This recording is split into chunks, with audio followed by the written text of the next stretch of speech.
I'll never forget a debate that I had with a guy by the name of James White.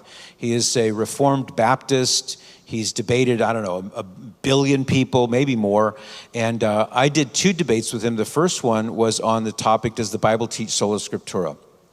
And during the cross-examination period, I think he thought this is where he was going to really get me, because he said, Mr. Madrid, can you show us any tradition, anything that's not in the Bible that is necessary for us as Christians, that we must have, that's necessary, even one thing? And I think he was expecting me to say something about Our Lady or maybe purgatory or something like that. And so with theatrical flair, I just placed my Bible in front of him and I said, here you go, Mr. White, the canon of the New Testament. The canon of the New Testament, those 27 books from Matthew to Revelation. And there's nowhere in the Bible that tells you that those books belong in the New Testament. As Scott Hahn said long ago, I've never forgotten it, there's no inspired table of contents in the Bible. The Bible itself does not furnish you with that information, does it? It doesn't say which books belong. So just take in the New Testament, you can ask the question, how did these books get here? Who decided? And it's interesting when you see how the other person might see for the very first time that there's more to the story than just saying, I go by the Bible alone. In fact, the truth is, he wouldn't even have a Bible if it were not for the Catholic Church, through whom God revealed that these scriptures were inspired. As it says in 2 Timothy 3:16, all scripture is inspired by God, not by the Catholic Church. We don't claim that it is the Catholic Church. We do claim, however, that the Bible does not tell us which books belong in it. Therefore, how do we know this? We know this from the trustworthy testimony of the very church that people say is not trustworthy to interpret the books in the Bible that the church determined should be in the Bible, if that makes any sense to you. The next one would be to talk about the interpretation of the Bible, and that would fall into this category of questioning authority. A quick example. I have a very fond memory of one evening after a talk in San Diego. There were 2 Calvinist fellows who came up to me and they said, you know what, almost everything you said tonight is wrong. And we would like, if you would be willing to meet with us for coffee, we'd like to show you from the Bible why you're wrong. I had given a talk on Our Lady.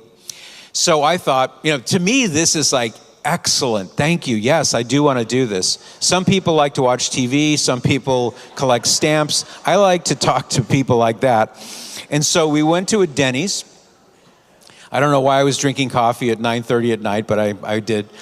And so picture the scene. So the 2 fellows are on that side of the booth. I'm on this side of the booth. They have their Bibles open. I have my Bible open. And they started off by saying something like, well, you interpreted the Bible, or you are adding doctrines to the Bible that aren't there. You're adding doctrines about Mary's sinlessness and her bodily assumption, things like that. That's unbiblical. And I said, oh, really? Any particular one you want to talk about? So they threw one out. Might have been Mary's perpetual virginity. So I opened to the passages in the Bible that speak to this topic, and I began to share from the Bible why I believe in that doctrine. And their argument changed from you're being unbiblical and you're adding doctrines that don't belong in the Bible. So as soon as I started quoting scripture to them, then they shifted and said, you're misinterpreting that. And I said, no, I'm not, you are. They said, no, we're not, you are. I said, no, I'm not, you are. And for the better part of an hour, the whole conversation was like that. It was very frustrating for all of us because I wasn't giving an inch, they weren't giving an inch, and it just was unproductive. They weren't getting anywhere with me, and I wasn't getting anywhere with them. So I had this idea, and I took a pen out of my pocket, and I took the napkin on the table, and I wrote 6 words on it. And if you're taking notes, you might want to write them down. The words I wrote on the napkin were, I never said you stole money. And then I turned the napkin in front of the 2 guys, and I said, okay, you just saw me write this in our common language of English. I wrote it in your presence. Do you understand what I mean by this? And they looked at it and said, sure, I never said you stole money. I understand it. And I said, are you sure you understand? And they said, yes, of course. Then for emphasis, I said a third time, are you sure you understand what I mean by this? And they said, of course we do. What is your point? I said, well, my point is, did I mean, I never said you stole money, suggesting that somebody else said it? Did I mean, I never said you stole money? I thought it, but I never actually said it. Or did I mean, I never said you stole money? Somebody else did. Or did I mean, I never said you stole money? Maybe you accidentally lit it on fire. I don't know. I didn't say you stole it. Or did I mean, I never said you stole money?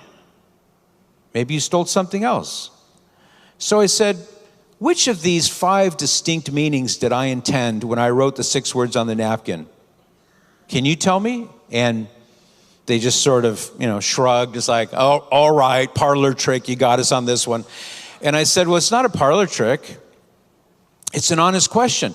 And I held up my Bible. I said, you're telling me that you are automatically guaranteed to accurately understand the meaning of these passages in Scripture, whatever they may be, and that you're going to be correct in your understanding of them, and I, as a Catholic, will necessarily be wrong?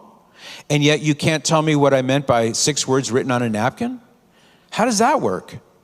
And that's when the conversation came to a conclusion. I don't remember who paid for the coffee, but I do remember that that's where things sort of ground to a halt. Well, here's the happy ending to that story. Months later, maybe 6 months later, one of the 2 guys, he was the former Catholic, by the way, he shows up at another event that I was at.